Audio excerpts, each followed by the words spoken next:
Baik, bismillahirrahmanirrahim. Assalamualaikum warahmatullahi wabarakatuh. Alhamdulillah, kita bertemu lagi pada pembahasan soal-soal KSM Biologi 2018 ya. Dan kali ini kita akan membahas soal nomor 11. Air susu ibu atau disebut dengan ASI sangat penting bagi bayi. Dan Al-Quran menganjurkan seorang ibu menyusui anaknya selama 2 tahun. Seperti yang disampaikan dalam surat Al-Baqarah ayat 233. Akan tetapi, tidak semua ibu bisa melakukannya karena mengalami gangguan keseimbangan hormon. Jika seorang ibu mengalami hal tersebut, maka kelenjar apakah yang tidak berfungsi? Jadi, ketika seorang ibu tidak bisa mengeluarkan ASI-nya karena keseimbangan hormon, maka kelenjar yang mana yang mengalami gangguan? Apakah kelenjar pankreas, ataukah ovarium, atau korteks adrenal, ataukah hipotalamus? Baik, kita akan bahas. Yang pertama, kita harus tahu dulu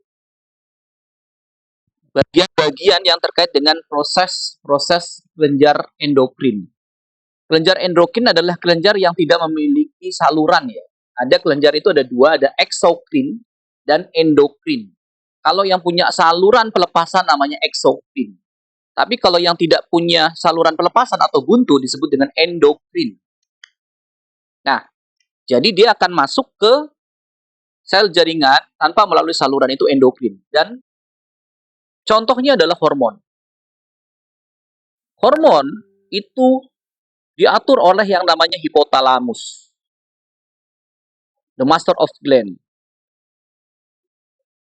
Ya, di mana nanti hipotalamus itu akan mempengaruhi pituitary gland atau kelenjar hipofisis. Posisinya itu di bawah. Hipotalamus itu di atas, hipofisis itu di bawah.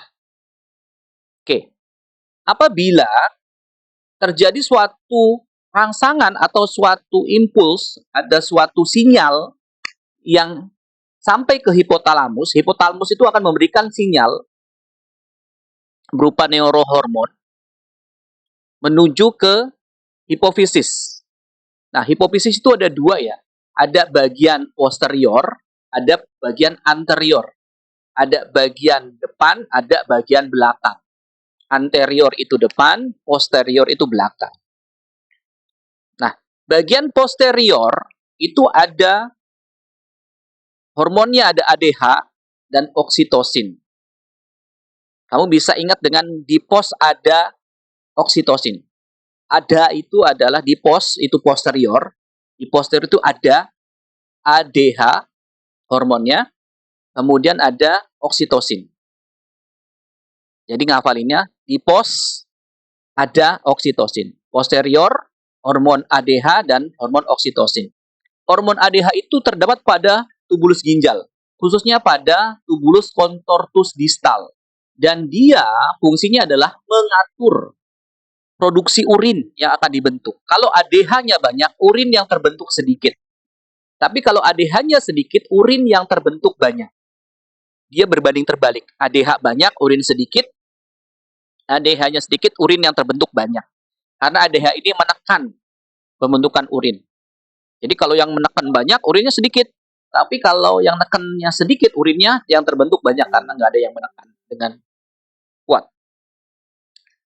Hormon yang kedua adalah oksitosin.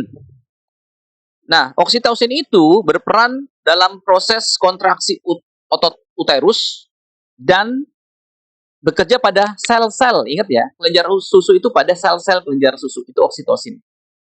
Oke ya, oksitosin. Nah, jadi di posterior itu cuma ada dua. Di pos ada oksitosin, ADH dan oksi. Sedangkan pada kelenjar anterior itu banyak sekali hormon yang kemudian dikeluarkan oleh kelenjar hipofisis pada anterior. Ada FSA dan LH, yang mana targetnya adalah testes dan ovarium. Testis itu 1 biji, kalau 2 biji namanya testes. ovarium. Ini pada laki-laki, ini pada perempuan. Kemudian ada TSH pada tiroid ya. Kemudian ada ACTH pada adrenal cortex. Kemudian ada prolaktin, ini pada kelenjar susu. Prolaktin itu fungsinya untuk proses pembentukan kelenjar susu dan pembentukan susunya. Ini prolaktin.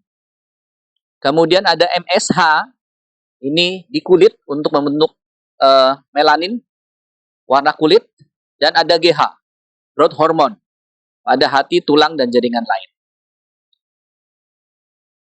Dan lebih lengkapnya kamu bisa lihat pada bagian ini sebenarnya, pada gambar ini. Kalau tadi ada ovarium, maka di situ ada hormon estrogen dan progesteron. Apakah ini terkait dengan produksi ASI? Tidak ya. Karena estrogen itu merangsang pertumbuhan lapisan rahim, mempromosikan pengembangan dan perpindahan ciri kelamin sekunder. Progesteron meningkatkan pertumbuhan lapisan rahim. Kemudian tadi di adrenal cortex, opsi selanjutnya. Ada dua hormon di sana, ada glucocorticoid meningkatkan kadar gula darah dan ada mineral corticoid mendukung penyerapan Na+ dan ekskresi pengeluaran K+ di ginjal. Kemudian ada pankreas kalau tidak salah tadi ya. Nah, di pankreas itu dua hormon yang sangat terkenal adalah insulin dan glukagon. Insulin untuk menurunkan kadar gula darah, kalau glukagon itu menaikkan gula darah. Hampir mirip seperti adrenalin, hormon adrenalin. Oke, kemudian tadi opsi yang lainnya adalah pada bagian hipofisis, baik yang posterior maupun anterior, di mana hipofisis ini tentu saja dipengaruhi oleh kerja dari hipotalamus. Seperti itu. Dan terkait dengan ASI adalah yang oksitosin, itu hanya sel-sel kelenjar susu, dan prolaktin, merangsang pertumbuhan kelenjar susu dan pembentukan susu. Jadi kalau hormon kamu bisa lihat pada materi yang ini. Ini sudah lengkap. Ini sudah lengkap. Oke, kembali ke soal. Maka ketika seorang ibu itu tidak bisa menghasilkan ASI, air susu ibu, maka manakah yang bermasalah? Yang bermasalah adalah hipotalamus. Jawabannya D ya. Oke, baik. Itu saja. Terima kasih atas perhatiannya. Wassalamualaikum warahmatullahi wabarakatuh.